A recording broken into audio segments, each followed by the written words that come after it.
Assalamualaikum warahmatullahi wabarakatuh. Perkenalkan, nama saya Firda Muzayanah, NIM 1119111 dari kelas HKIC. Di sini saya akan sedikit menjelaskan tentang potret keluarga Pak Yono dan Bu Niti. Pak Yono yang berusia 54 tahun,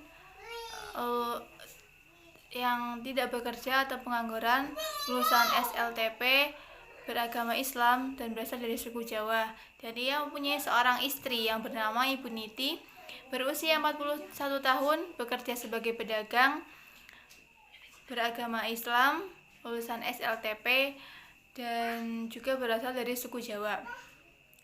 Pak Yono menempati rumah yang terletak di Desa Watukumpul, Kecamatan Watukumpul. Bangunan rumahnya terbuat dari tembok dan sudah bercat. Di dalam rumahnya terdapat 3 kamar tidur, 2 kamar mandi dan serta dapur, dan juga ada toko di depan rumahnya, serta ada lahan yang cukup luas di belakang rumahnya, dan bangunan yang sudah terbengkalai, tidak terurus lama. Pak Yono yang pengangguran, ia hanya di rumah saja, namun sesekali ia pergi ke tempat temannya ataupun saudaranya. Sedangkan Ibu Niti yang bekerja sebagai pedagang sekaligus sebagai tulang punggung keluarga, ia harus menjaga tokonya setiap hari di rumah dan juga mengurus rumah tangga. Ibu Niti dan Pak Yono sebelumnya pada tahun 1996 berniaga bersama. Mereka memiliki 6 toko yang terdapat di desa-desa terpencil. Namun pada sekitar tahun 2015 mereka mempunyai masalah atau problem dengan keluarganya, sehingga berakibat kepada perekonomian hingga berdampak ke dalam hal perdagangan atau berniaganya. Hingga sekarang hanya ada tersisa 1 toko saja. Pak Yono dan Bu Niti memiliki 3 orang anak, 2 anak perempuan dan 1 anak laki-laki. Anak pertama bernama Farah, ia sudah menikah dan sekarang tinggal bersama suaminya. Sedangkan anak yang kedua bernama Wardah, ia sekarang menjadi mahasiswa STIE PPD Jateng, dan selain kuliah ia pun juga bekerja untuk membantu meringankan biaya sekolahnya. Sedangkan yang terakhir bernama Raza, ia masih berusia 5 tahun dan ia belum bersekolah. Pelaksanaan wawancara di rumah Ibu Niti pada tanggal 2 Mei 2021. Perspektif orang tua, menurut Ibu Niti, beliau termasuk orang tua yang perhatian dalam urusan pendidikan anak-anaknya. Ia memperhatikan pendidikan formal maupun pendidikan informal terhadap anaknya. Bu Niti juga memberikan ilmu agama kepada anaknya untuk bekal di akhirat nanti. Namun ia tidak mengajarinya secara langsung. Ia mendatangkan guru privat untuk mengajari anak-anaknya tentang ilmu agama, karena ia merasa dirinya masih kurang dalam hal tentang ilmu agama. Ia mendatangkan guru privat itu untuk kedua anaknya, yaitu yang pertama Farah dan Wardah. Sedangkan Raza sekarang ia juga sudah mengenyam ilmu agama dengan mengaji di TPQ di sore hari yang dekat dengan rumahnya. Perhatian Ibu Niti terhadap anak-anaknya tersebut seperti pada saat TK maupun SD, Ibu Niti selalu mengecek pelajaran anak-anaknya, selalu bertanya setiap hari apa yang anaknya lakukan di sekolah.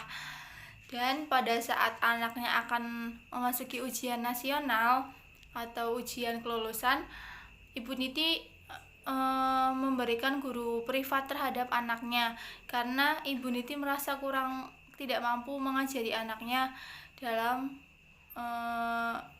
menghadapi ujian nasional tersebut. Terus Ibu Niti juga selalu membiasakan mematikan televisi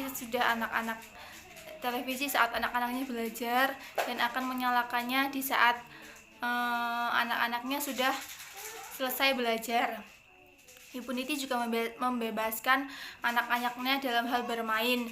Ia selalu memantau anaknya kemanapun anaknya pergi, dan Ibu Niti juga harus tahu kemana anaknya akan pergi.